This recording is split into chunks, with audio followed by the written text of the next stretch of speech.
10th plus 2 ஒவ்வொரு ஆண்டும் தொடர்ந்து மாநில அளவில் பல சாதனைகளை புரிந்து வரும் நாமக்கல் குறிஞ்சி கல்வி நிறுவனங்களில் சிபிஎஸ்இ பாடத்திட்டத்தில் சீனியர் செகண்டரி பள்ளியாக தரம் உயர்த்தப்பட்டு ஐஐடி நீட் தேர்வுகளுக்கு பல வெற்றியாளர்களை உருவாக்கிய ஆசிரியர்களை முழு நேர ஆசிரியர்களாக பணியமர்த்தப்பட்டு தினம்தோறும் வகுப்புகள் நடைபெறும். Now we can learn about Bascal law and its applications. So முதல்ல Bascal law அதோட applications என்னன்னு பார்க்குறோம். ஸோ ரைட், பாஸ்கல் அப்படின்றது எதோட யூனிட் அப்படின்னா ப்ரெஷரோட யூனிட். ஆக்சுவலாக சயின்டிஸ்ட் நேமு. ஸோ அது வந்து நம்ம எதோட யூனிட்டை நம்ம எடுத்துக்கிறோம் அப்படின்னா ப்ரெஷரோட யூனிட்டை நம்ம எடுத்துக்கிறோம். ஸோ ஆக்சுவலாக என்ன அப்படின்னா பாஸ்கலில் வந்து என்ன சொல்லுது அப்படின்னா, சப்போஸ் ஒரு pressure in a fluid at rest in the is the same at all points if they are in the same height. ஒரு லிக்விட் எடுத்துக்கிறீங்க, இப்போ நம்ம நார்மலாக ஒரு பீக்கர் எடுத்துக்கிறோம், ஒரு பீக்கரில் வந்து ஒரு வாட்டர் எடுக்கிறோம். ஸோ அந்த பீக்கரோட பாட்டம்லேருந்து ஒரு பர்டிகுலர் ஹைட் நீங்கள் பார்க்குறப்ப அந்த ஃப்ளூயிட் எல்லாமே ரெஸ்ட்டில் இருந்துச்சு அப்படின்னா ப்ரெஷர் வந்து எல்லா பாயிண்ட்லேயும் ஈக்குவலாக இருக்கும். இதுதான் வந்து Pascal law. So pressure in a fluid at rest is same at all points if they are in the same height from. அது வந்து எங்கே இருந்தாலும் சரி, நீங்கள் ஒரு பர்டிகுலர் ஹைட் அப்படின்னா நீங்கள் ஒவ்வொரு லேயராக எடுக்கணும். ஒரு பீக்கரில் நம்ம வாட்டர் எடுக்கிறப்ப நம்ம என்ன பண்ணுறோம் அப்படின்னா ஒவ்வொரு மில்லிமீட்ரு ஒவ்வொரு சென்டிமீட்டரையும் ஒரு லேயராக எடுத்துக்கிட்டிங்க அப்படின்னா அந்த சேம் ஹைட்டில் இருக்கக்கூடிய எல்லா பாயிண்ட்லேயுமே எனக்கு ப்ரெஷர் வந்து எப்படி இருக்கும் அப்படின்னா ஈக்குவலாக இருக்கும். ஸோ இதான் நம்ம வந்து பாஸ்கல் லா அப்படின்னு நம்ம சொல்கிறோம்.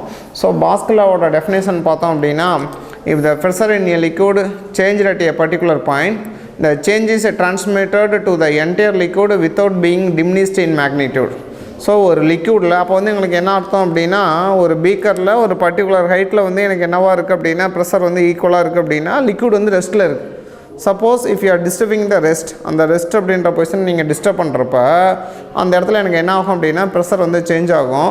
ஸோ அப்போ ஒரு பர்டிகுலர் பாயிண்டில் சேஞ்ச் ஆகக்கூடிய ப்ரெஷர் வந்து எனக்கு என்ன சார் ஆகும் அப்படின்னா அந்த ஹோலாக டிரான்ஸ்மிட் ஆகும். அந்த throughout the liquid whole லிக்விடுக்கு எனக்கு என்ன ஆகும் அப்படின்னா டிரான்ஸ்மிட் ஆகும் அப்படின்றத நம்ம பாஸ்கல் லாவில் நம்ம பார்க்குறோம். ஸோ அப்போ ஒரு பாட்டம் ஆஃப் த பீக்கர்லேருந்து ஒரு பர்டிகுலர் ஹைட்டில் இருக்கக்கூடிய எல்லா பாயிண்ட்லேயுமே ப்ரெஷர் ஈக்குவலாக இருக்கணும் அப்படின்னா liquid must be in the rest. Liquid வந்து எப்படி இருக்கணும் அப்படின்னா ரெஸ்ட்டில் இருக்கணும். அப்படி ரெஸ்ட்டில் இருக்கிறப்ப if you R changing the pressure at any point, ஏதாவது ஒரு பாயிண்டில் நீங்கள் ப்ரெஷரை சேஞ்ச் பண்ணிங்க அப்படின்னா இந்த சேஞ்ச் இன் ப்ரெஷர் வந்து எனக்கு என்ன ஆகும் அப்படின்னா it will transmitted through out the liquid. So through out the liquid எனக்கு என்ன ஆகும் அப்படின்னா டிரான்ஸ்மிட் ஆகும். இப்போ நம்ம டெஃபினேஷனில் என்ன பார்க்குறோம் அப்படின்னா, if the pressure in a liquid is change at the particular point. So ஏதாவது ஒரு பர்டிகுலர் பாயிண்ட் எடுத்துகிட்டு அந்த பர்டிகுலர் பாயிண்டில் you can change the pressure means இந்த change in the pressure it will be transmitted to the entire liquid. So without being diminished in magnitude அப்படின்னா இப்போ நீங்கள் pressure வந்து சேஞ்ச் பண்ணுறீங்க. நார்மலாக ப்ரெஷர் வந்து எனக்கு எவ்வளோ சார் இருக்கும் அப்படின்னா 1 பாஸ்கல் 2 பாஸ்கல் 3 பாஸ்கல் அப்படியெல்லாம் நம்மளுக்கு இருக்கும். சரி ரைட், 1 பாஸ்கல் 2 பாஸ்கல் 3 பாஸ்கல் நம்மளுக்கு இருக்கும். ஸோ ரைட், அப்போ நீங்கள் வந்து ஒரு 1 பாஸ்கல் 2 பாஸ்கல் நீங்கள் சேஞ்ச் பண்ணுறீங்க அப்படின்னா அதோட மேக்னிடியூடு மாறாமல் ஸோ 2 பாஸ்கல் நீங்கள் சேஞ்ச் இன் ப்ரெஷர் வந்து 2 பாஸ்கல் அப்படின்னா அந்த த்ரூ அவுட் த லிக்விடு எனக்கு சேஞ்ச் இன் அந்த சேஞ்ச் இன் ப்ரெஷர் எவ்வளோ சார் இருக்கும் அப்படின்னா 2 பாஸ்கலாக தான் இருக்கும். 2 பாஸ்கலாக தான் இருக்கும். ஸோ இதான் நம்ம பாஸ்கல் லா அப்படின்னு நம்ம சொல்கிறோம். ஸோ அப்போ வந்து பாஸ்கலோட மெயின் கண்டிஷனே லிக்விட் வந்து ரெஸ்ட்டில் இருக்கணும். ஸோ சேம் ஹைட்டில் இருக்கக்கூடிய எல்லா பாயிண்ட்டுமே ஈக்குவல் ப்ரெஷராக இருக்கிறப்ப ஒரு பாயிண்டில் நீங்கள் ப்ரெஷரை சேஞ்ச் பண்ணிங்க அப்படின்னா இந்த change over will takes place in the through out the liquid அப்படின்னு நம்ம சொல்கிறோம். சரியா? சரி ரைட். இப்போ இந்த பாஸ்கல் லா வந்து ப்ரெஷரை வந்து ரொம்ப டீப்பாக வந்து ஸ்டடி பண்ணது அப்படின்றது பாஸ்கல் அப்படின்றதுனால ஸோ ப்ரெஷரோட யூனிட்டை sometimes right in note about நம்ம வந்து ரைட் நம்ம எப்படி சொல்லுவோம் அப்படின்னா பாஸ்கல் அப்படின்ற நோட்டில் வந்து நம்ம நோட் பண்ணுவோம். சரி ரைட், இப்போ வந்து அடுத்து என்னென்னா applications of Pascal law. So we are having the large number of applications while we are using the Bascal law. So ஆனால் இங்கே வந்து நம்மளுக்கு ஒரே ஒரு அப்ளிகேஷன்ஸ் மட்டும்தான் இருக்குது. So that is known as the hydraulic lift. So இந்த hydraulic lift அப்படின்றது எனக்கு என்ன சார் அப்படின்னா, ஸோ இந்த ஹைட்ராலிக் லிஃப்ட் அப்படின்றது which is used to lift the heavy body so by using the low amount of force. ஒரு ரொம்ப பெரிய வெயிட்டை ஒரு சின்ன அமௌண்ட்டை வெயிட்டை வச்சு ஒரு ஃபோர்ஸை வச்சு நம்ம என்ன சார் பண்ணுறோம் அப்படின்னா நம்ம வந்து லிஃப்ட் பண்ணுறோம் இல்லை மூவ் பண்ணுறோம், அதாவது வந்து ஹைட் பண்ணுறோம் அப்படின்னா அதை தான் நம்ம வந்து ஹைட்ராலிக் லிஃப்ட் அப்படின்னு நம்ம சொல்கிறோம். ஸோ இதெல்லாம் நீங்கள் பார்த்துருப்பீங்க. இந்த ஆக்சுவலாக இது எங்கே சார் அப்படின்னா கார் அந்த ஷோரூமில் வந்து உங்களுக்கு இருக்கும். ஸோ வந்து கார் வாஷ் பண்ணுறப்ப பார்த்தீங்க அப்படின்னா ஒரு இடத்துல வந்து காரை வந்து லிஃப்ட் பண்ணுவாங்க. ஸோ இது வந்து ஹெவியர் வெயிட். ஆனால் நீங்கள் கொடுக்குறது வந்து எப்படி இருக்கும் அப்படின்னா லோ அமௌண்ட் ஆஃப் ஃபோர்ஸ் தான் இருக்கும். ஸோ இந்த டோட்டல் இன்ஸ்ட்ருமெண்ட் தான் which is said to be hydraulic lift. So which is based on the principle of Bascal law அப்படின்னு நம்ம சொல்கிறோம். ஸோ ரைட், இந்த ஹைட்ராலிக் லிஃப்ட் நம்ம எதுக்கு சார் யூஸ் பண்ணுறோம் அப்படின்னா it is used to lift the heavy load வித் a small amount of force. So it is used to lift the heavy load so by using a small amount of force. ரொம்ப low amount of force கொடுத்தீங்கன்னா போதும் so heavy லோடை உங்களால் lift பண்ண முடியும். So it is a force multiplier. Why because நீங்கள் கொடுக்குறது low amount of force, ஆனால் நீங்கள் லிஃப்ட் பண்ணுறது வந்து ஹெவி ஃபோர்ஸை. ஸோ அப்போ இந்த ஹைட்ராலிக் லிஃப்ட் அப்படின்றது விச் இஸ் அனதர் நேம், இதோட இன்னொரு பேர் என்ன அப்படின்னா ஃபோர்ஸ் மல்டிப்ளையர். ஒய் பிகாஸ் நீங்கள் ஒரு 10 நியூட்டன் கொடுக்குறீங்க, ஒரு 100 நியூட்டன் ஃபோர்ஸ், ஒரு 100 நியூட்டன் ஃபோர்ஸாக வந்து அதை டெவலப் ஆகி ஒரு ஆப்ஜெக்ட் வந்து லிஃப்ட் பண்ணுது அப்படின்னா you are giving the 10 newton. But அந்த சேஞ்சஸ் வந்து எனக்கு 100 ஆகுது, 10 டைம்ஸ் எனக்கு இன்க்ரீஸ் ஆகுது. So it is known as the force multiplier. இது வந்து நம்ம என்னென்னு சொல்கிறோம் அப்படின்னா ஃபோர்ஸ் மல்டிப்ளையர் அப்படின்னு நம்ம சொல்கிறோம். Sir right. இப்போ வந்து இந்த டயக்ராம் பாருங்கள். ஸோ இது வந்து எனக்கு என்ன சார் அர்த்தம் அப்படின்னா இது வந்து ஒரு ஸ்மால் ஏரியா. ஸோ ஸ்மால் ஏரியாவை A1 அப்படின்னு எடுத்துக்கிறேன். இது வந்து ஒரு பிகர் ஏரியா, இது வந்து A2 அப்படின்னு எடுத்துக்கிறோம். ஸோ AB அப்படின்றது 2 பிஸ்டன்ஸ். AB அப்படின்றது எனக்கு என்ன அப்படின்னா 2 பிஸ்டன்ஸ். ஸோ இந்த ஏங்கிற இடத்துல இந்த ஸ்மால் ஏரியாவில் நீங்கள் கொடுக்குற ஃபோர்ஸை F1 அப்படின்னு நம்ம எடுத்துக்கிறோம். சார் ஃபோர்ஸுக்கு உண்டான ஃபார்முலா என்ன சார் அப்படின்னா மாஸ் இன்ட்டு கிராவிட்டி, அதாவது மாஸ் இன்ட்டு ஆக்சலரேஷன், MAன்னு சொல்லலாம், MG அப்படின்னு சொல்லலாம், MAன்னு சொல்லலாம், MGன்னு சொல்லலாம். அதே போல் இங்கே வந்து F2. ஸோ இங்கே வந்து எனக்கு என்ன சார் அப்படின்னா MG, இது வந்து மாஸ், இங்கே வந்து நம்ம கொடுக்குறது MG, இதுவும் MG தான். அப்போ A1 A2 அப்படின்றது area of the small and heavier pistons. இந்த area smaller area and heavier area. ஏபிங்கிறது 2 பிஸ்டன்ஸ். ஸோ F1 அப்படின்றது sir downward force which is given from us, நம்ம வந்து கொடுக்குறது. ஸோ F2 அப்படின்றது எனக்கு என்ன சார் அப்படின்னா நீங்கள் எந்த ஆப்ஜெக்டை நீங்கள் லிஃப்ட் பண்ணணுமோ அங்கே இருக்கக்கூடிய அப்வர்டு ஃபோர்ஸ். ஸோ அப்போ நீங்கள் என்ன பண்ணுறீங்க அப்படின்னா F1 அப்படின்றது டவுன்வர்ட் ஃபோர்ஸு. ஸோ F2 அப்படின்றது என்னென்னு பார்த்தீங்க அப்படின்னா அப்வர்டு ஃபோர்ஸ் அப்படின்னு நம்ம சொல்கிறோம். ஸோ இதை நம்ம இப்போ தான் பார்த்தோம். ஸோ ஹைட்ராலிக் லிஃப்ட் அப்படின்றது எனக்கு என்னென்னா ஃபோர்ஸ் மல்டிப்ளையர் அப்படின்னு நம்ம சொல்கிறோம். So A and B be the 2 horizontal pipes filled with the liquid. So liquid அப்படின்றது நமக்கு வந்து யாரை சார் எடுத்துக்கிறோம் அப்படின்னா வாட்டர் வந்து நம்ம எடுத்துக்கிறோம். ஸோ இது வந்து ஒரு 2 சிலிண்டர் இருக்குது A and B அப்படின்றது. ரெண்டுமே நீங்கள் என்ன பண்ணுறீங்க அப்படின்னா by connecting by using the horizontal pipe and filled with liquid அப்படின்னா வாட்டர் அப்படின்னு எடுத்துக்கிறோம். So they are fitted with frictionless pistons. So அப்போ இங்கே வந்து 2 பிஸ்டன்ஸ் நீங்கள் உள்ளே வைக்கிறீங்க. It having the area of A1 and A2. இங்கே A and B அப்படின்ற 2 சிலிண்டர்ஸில் நீங்கள் என்ன பண்ணுறீங்க அப்படின்னா 2 பிஸ்டனை உள்ளே வைக்கிறீங்க. ஒன்று வந்து எனக்கு என்ன சார் அப்படின்னா A1, இன்னொன்று வந்து எனக்கு என்ன சார் அப்படின்னா A2. அது ரெண்டுமே ஃப்ரிக்ஷன்லெஸ் அப்படின்னு எனக்கு என்னென்னா நீங்கள் இந்த இடத்துல வந்து நீங்கள் உள்ளே வந்து டவுன்லோட் கொடுக்குறப்ப, அதாவது வந்து ஒரு கம்ப்ரஸ் பண்ணுறப்ப, ஒரு அமுத்துறப்ப நம்மளுக்கு என்ன சார் ஆகும் அப்படின்னா எந்த ஒரு ஃப்ரிக்ஷன் அப்படின்னா அந்த லாஸே இருக்காது, ஹீட்டே ப்ரொடியூஸ் ஆகாது. அது பாட்டில் நீங்கள் அமுத்துறீங்கன்னா it is easy to move. So easy to compress அப்படின்னு நம்ம சொல்கிறோம். ஸோ அப்போ AB அப்படின்றது 2 சிலிண்டர். இங்கே வந்து 2 பிஸ்டன் வைக்கிறீங்க. 2 பிஸ்டனோட ஏரியா வந்து A1 A2. அப்போ இந்த A1 பிஸ்டன் அப்படின்றது விச் எக்ஸர்ட்ஸ் டவுன்வர்ட் ஃபோர்ஸ். அதே போல் A2 பிஸ்டன் அப்படின்றது விச் எக்ஸர்ட்ஸ் அப்வர்டு ஃபோர்ஸ். ஒன்று வந்து டவுன்வர்ட் ஃபோர்ஸையும் இன்னொன்று வந்து எனக்கு என்னத்தை கொடுக்கும் அப்படின்னா அப்வர்டு ஃபோர்ஸையும் எனக்கு என்ன சார் பண்ணோம் அப்படின்னா எக்ஸர்ட் பண்ணோம். இது A1 வந்து டவுன்வர்ட் ஃபோர்ஸையும் A2 வந்து அப்வர்டு ஃபோர்ஸையும் எக்ஸர்ட் பண்ணோம். ஸோ இந்த டயக்ராமில் வந்து நம்மளுக்கு என்ன தெரியுது அப்படின்னா A1 and A2 be the area of the cross sections of the cylinders A and B. அதாவது சிலிண்டர்ஸில் பிஸ்டன்ஸ் அப்படின்னு நீங்கள் எடுத்துட்டிங்க அப்படின்னா எந்த பிஸ்டனோட ஏரியா அதிகமாக இருக்குது அப்படின்னா செகண்ட் பிஸ்டனோட ஏரியா தான் அதிகமாக இருக்குது. So A2 is greater than A1. அப்போ ஸோ செகண்ட் பிஸ்டன் வந்து எனக்கு having the maximum area than compared to the A1. இப்போ எனக்கு என்ன அப்படின்னா இந்த இடத்துல ஸோ ABன்றது சிலிண்டர், A1 A2 அப்படின்றது பிஸ்டன். ஸோ இப்போ suppose a downward force F is applied to the smaller piston. So இந்த இடத்துல இங்கே வந்து நான் என்ன பண்ணுறேன் அப்படின்னா ஒரு ஸ்மாலர் பிஸ்டனில் ஒரு ஃபோர்ஸ் நான் கொடுக்குறப்ப the pressure of the liquid under this position increases to P. அப்போ இந்த இடத்துல வந்து நார்மலாகவே எனக்கு ஒரு லேயரில் எனக்கு என்ன இருக்கும் அப்படின்னா ப்ரெஷர் இருக்கும். So by applying the pressure எனக்கு by applying the force pressure will be change. Force apply பண்ணால் ப்ரெஷர் எப்படி சார் சேஞ்ச் ஆகும் அப்படின்னா அந்த formula for pressures equal to force by area. ப்ரெஷருக்கு உண்டான ஃபார்முலா என்னென்னா ஃபோர்ஸ் பை ஏரியா. ஸோ அப்போ ப்ரெஷர் வந்து நீங்கள் கொடுக்குறப்ப ஃபோர்ஸ் வந்து நீங்கள் கொடுக்குறப்ப ப்ரெஷர் வந்து எனக்கு என்ன சார் ஆகும் அப்படின்னா இன்க்ரீஸ் ஆகும். நல்லா ஞாபகம் வச்சுங்க. நீங்கள் வந்து ஏபிங்கிறது சிலிண்டர், A1 A2 அப்படின்றது area of the pistons. So இப்போ இந்த இடத்துல F1 அப்படின்றது நம்ம என்ன சார் சொல்கிறோம் அப்படின்னா நெட் டவுன்வர்ட் ஃபோர்ஸ். இந்த ஃபோர்ஸ் கொடுக்கறதுனால ப்ரெஷர் வந்து இன்க்ரீஸ் ஆகும். So by applying the force F1, how the pressure increases means the formula for pressure is equal to force by area. So when force increases, pressure also increases. So அப்போ வந்து எனக்கு என்ன ஆகும் அப்படின்னா அப்போ இந்த இடத்துல நீங்கள் F1 கொடுக்குறப்ப எனக்கு வந்து இங்கே இருக்கிற ப்ரெஷர் வந்து எனக்கு என்ன சார் ஆகும் அப்படின்னா இன்க்ரீஸ் ஆகும். By Pascal law, if there is a change in the pressure at any layer, it will be transmitted throughout the liquid without changing the magnitude. நீங்கள் ஒரு ப்ரெஷர் வந்து நீங்கள் சேஞ்ச் பண்ணீங்க அப்படின்னா அந்த ப்ரெஷர் வந்து எனக்கு என்ன சார் ஆகும் அப்படின்னா கொஞ்சம் கூட சேஞ்ச் ஆகாமல் த்ரூ அவுட் த லிக்விட் எனக்கு என்ன சார் ஆகும் அப்படின்னா டிரான்ஸ்மிட் ஆகும். ஸோ அப்போ வந்து எனக்கு என்ன சார் அர்த்தம் அப்படின்னா இப்போ இங்கே F1 இருக்குது, இங்கே ப்ரெஷர் இருக்குது. ஸோ இங்கே நீங்கள் சேஞ்ச் பண்ணோன்னே by applying the force F1 the pressure will be increases.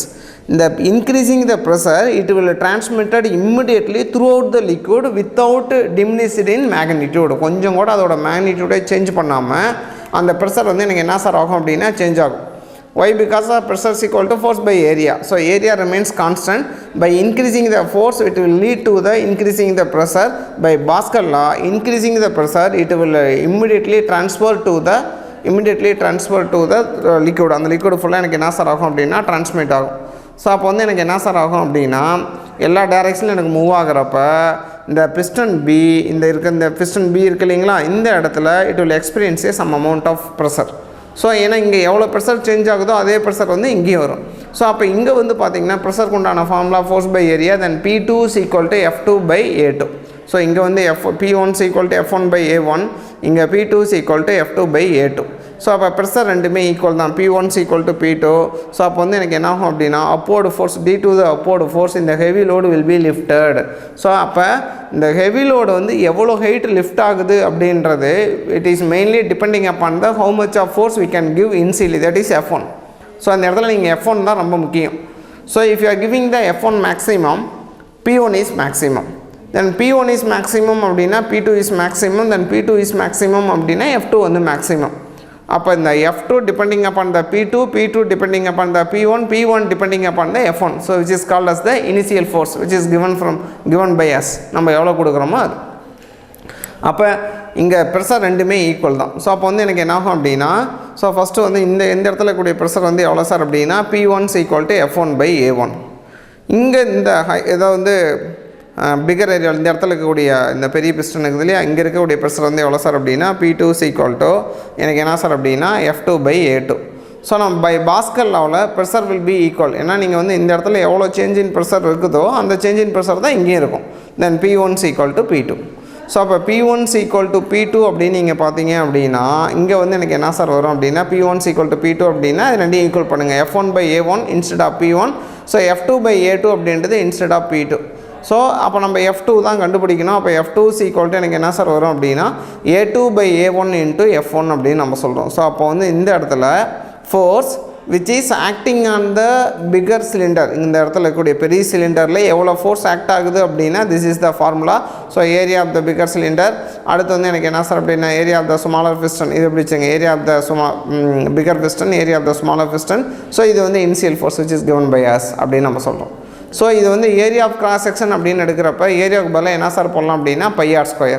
So அப்போ வந்து எனக்கு என்ன சார் வரும் அப்படின்னா F2 is equal to instead of A2க்கு பதிலாக எனக்கு என்ன சார் வரும் அப்படின்னா πr², A1க்கு பதிலாக πr1² இன்ட்டு F1.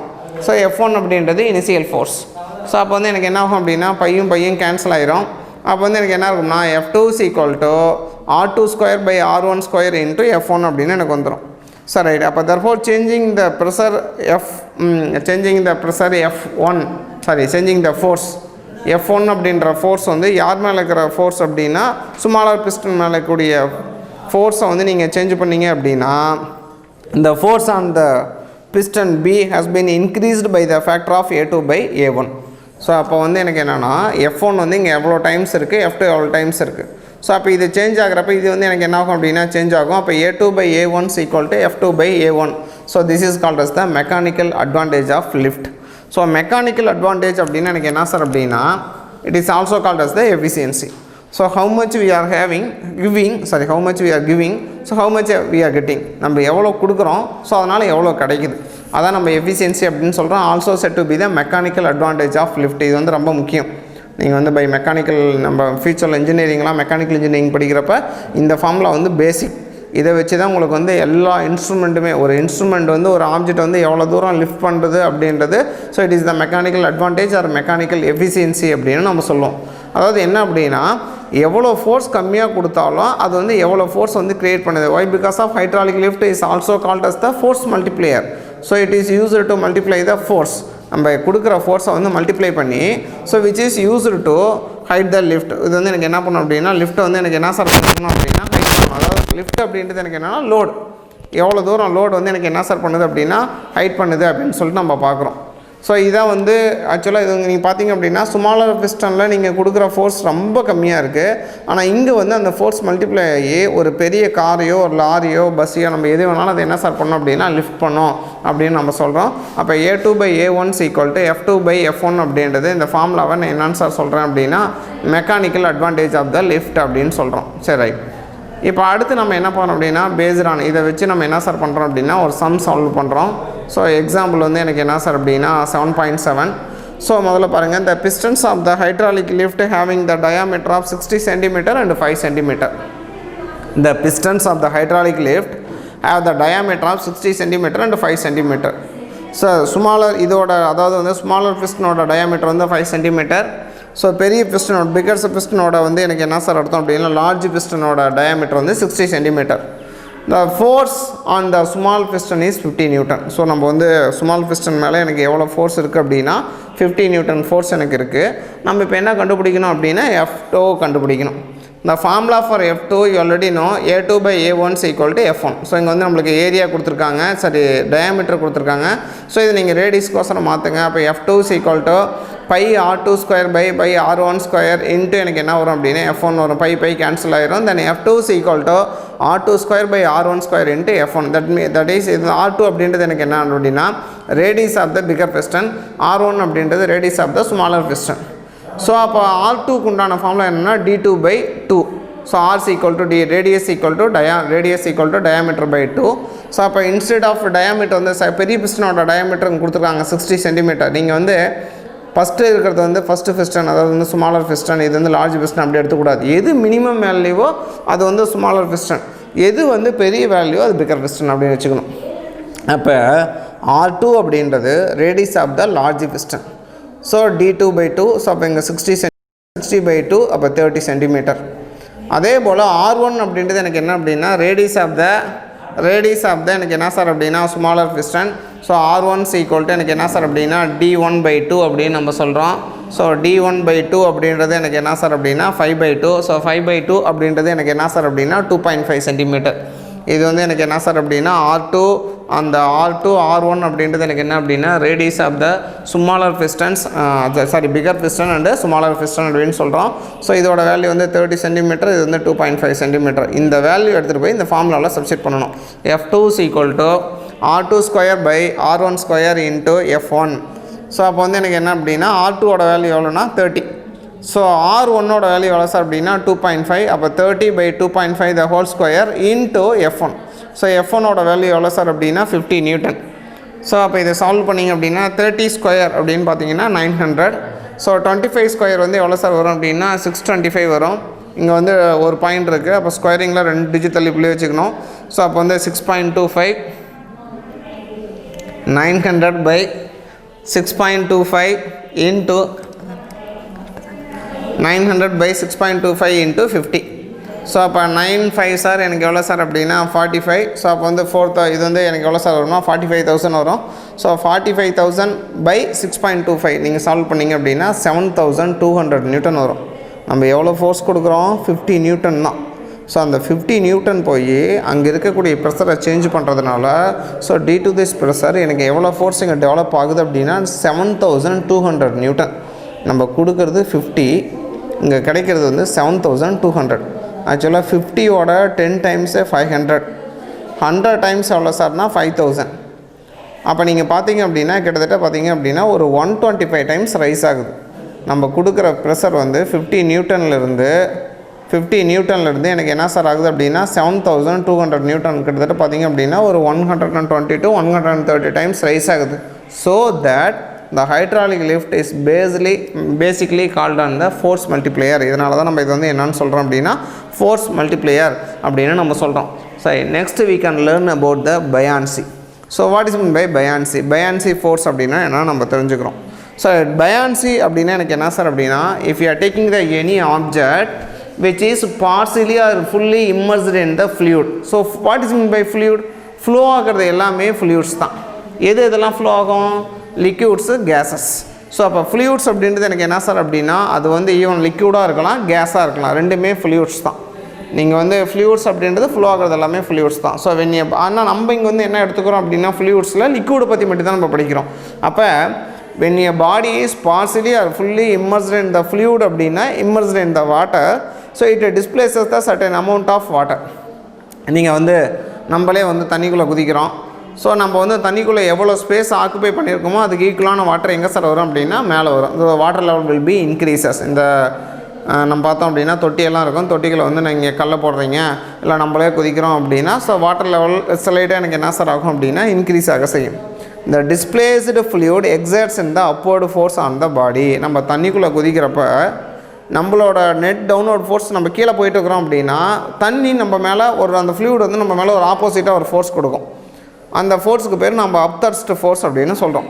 இந்த upward force exerted by a fluid that opposes the weight of the immersed object in a fluid is called upthrust or buoyant force.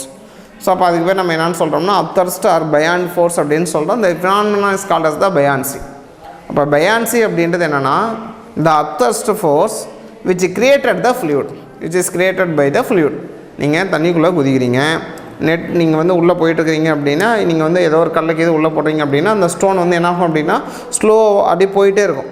அப்போ வந்து ஸ்டோன் வந்து நீங்கள் போடுறப்ப நெட்டு டவுன்வர்ட் ஃபோர்ஸில் போகுது அப்படின்னா அதுக்கு ஆப்போசிட்டாக ஒரு ஃபோர்ஸ் இருக்கும். அந்த ஃபோர்ஸ் தான் அப்தர்ஸ்ட் ஃபோர்ஸ். அதை யாரை கொடுக்குறா அப்படின்னா அந்த அப்தர்ஸ்ட் ஃபோர்ஸ் யார் கொடுக்குறா அப்படின்னா ஃப்ளூயிடு தான் கொடுக்குது. ஸோ இந்த கான்செப்டுக்கு பேர் நம்ம வந்து பயான்சி அப்படின்னு சொல்கிறோம். அந்த ஃபோர்ஸுக்கு பேர் upthrust force or buoyancy force அப்படின்னு சொல்கிறோம். இந்த அப்தர்ஸ்ட் ஃபோர்ஸ் என்ன சார் பண்ணும் அப்படின்னா which is used to slow down the motion of the object. நீங்கள் வந்து ஒரு கல்லை தண்ணிக்குள்ளே போடுங்க, இனிஷியலாக ரொம்ப ஸ்பீடாக போகும், அதுக்கப்புறம் போக போக போக அதோட ஸ்பீடு குறைஞ்சிட்டே போகும். பட் நெவர் பி த ரெஸ்ட்டுக்கு வரவே வராது. அதோட speed suppose if you are dropping a stone into the water with initial velocity of 10 metre per second அப்படின்னா 10, 9, 8, 7, 5, 4 அப்படியே வந்து 4லேயே எனக்கு அப்படி கான்ஸ்டன்ட் ஆகிரும். ஸோ இந்த வெலாசிட்டி வந்து ஏன் குறையுது அப்படின்னா தெர் இஸ் எ ஆப்போசிட்டில் ஒரு ஃபோர்ஸ். நீங்கள் ஒரு பைக்கில் போயிட்டுருக்கீங்க, ஆப்போசிட்டில் காற்று வேகமாக அடிக்குது, உங்களோட வண்டியோட ஸ்பீடு என்ன ஆகும் குறையும். அதே கான்செப்ட் தான். நீங்கள் வந்து ஒரு ஸ்டோனை உள்ளே ட்ராப் பண்ணுறீங்க, so due to the net downward force it will moving downward direction. அதுக்கு அதோட ஸ்பீடு ஏன் குறையுது அப்படின்னா ஆப்போசிட்டில் ஒரு ஃபோர்ஸ் இருக்குது. அந்த ஃபோர்ஸை யார் க்ரியேட் பண்ணுறாங்க அப்படின்னா ஃப்ளூயிடு. இந்த ஆப்போசிட்டில் இருக்கிற அந்த அப்தர்ஸ்ட் ஃபோர்ஸ் தான் அந்த ஃபோர்ஸ் அப்போஸ் பண்ணுறதுனால தான் நம்மளுக்கு என்ன சார் இருக்குது அப்படின்னா அதோட ஸ்பீடு வந்து குறையுது, அதோட வெலாசிட்டி வந்து குறையும். ஆனால் ஜீரோ ஆகாது. ஜீரோனா ரெஸ்ட்டு. நீங்கள் எப்போ வந்து ஒரு ஆப்ஜெக்ட் வந்து ரெஸ்ட்டுக்கு வரும் அப்படின்னா நீங்கள் இப்போ ஒரு கடலில் வந்து ஒரு கப்பல் வந்து மூழ்குது அப்படின்னா நீங்கள் அந்த கப்பல் வந்து எப்போ ரெஸ்ட்டுக்கு வரும் அப்படின்னா பாட்டமை போய் ரீச் ஆனால் தான் ரெஸ்ட்டுக்கு வரும். அதோட நீங்கள் அதோட ஸ்பீடு குறைஞ்சிட்டே போய் ஒரு லெவலுக்கு மேலே அதோட வெலாசிட்டி என்ன ஆயிரும் அப்படின்னா கான்ஸ்டன்ட் ஆயிரும். 10, 9, 8 அப்படின்னு போயிட்டு கான்ஸ்டன்ட் ஆகிடும். அதோட ஸ்பீடு வந்து ஏன் குறையுது அப்படின்னா ஆப்போசிட்டில் ஒரு ஃபோர்ஸ் இருக்குது. ஆனால் இந்த கப்பல் வந்து அந்த வாட்டருக்குள்ளே எவ்வளோ ஸ்பேஸ் ஆக்குபை பண்ணியிருக்கோ, எவ்வளோ அமௌண்ட் ஆஃப் வாட்டர் எவ்வளோ ஸ்பேஸ் ஆக்குபை பண்ணியிருக்கோ அது ஈக்குவலான வால்யூம் ஆஃப் த லிக்விட் எனக்கு என்ன இருக்கும் அப்படின்னா மேலே வந்திருக்கும். ஸோ அப்போ அந்த top level it should be increased. ஏன் அப்படின்னா அந்த ஆப்ஜெக்ட் வந்து உள்ள வாட்டருக்குள்ள சம் ஸ்பேஸை சம் வால்யூம் ஆக்குபை பண்ணியிருக்கு. அதுக்கு ஈக்குவலான வால்யூம் ஆஃப் த லிக்விட் எனக்கு எங்கே வந்துடும் அப்படின்னா மேலே வந்துடும். ஸோ இந்த ஃபோர்ஸ் அப்போர்டில் இருக்கக்கூடிய ஒரு ஃபோர்ஸ், அந்த ஃபோர்ஸுக்கு பேர் நம்ம என்னென்னு சொல்கிறோம்னா அப்தர்ஸ்ட் ஃபோர்ஸ் ஆர் பயான் ஃபோர்ஸ். இந்த கான்செப்ட்டுக்கு பேர் நம்ம என்னென்னு சொல்கிறோம்னா பயான்சி அப்படின்னு சொல்கிறோம்.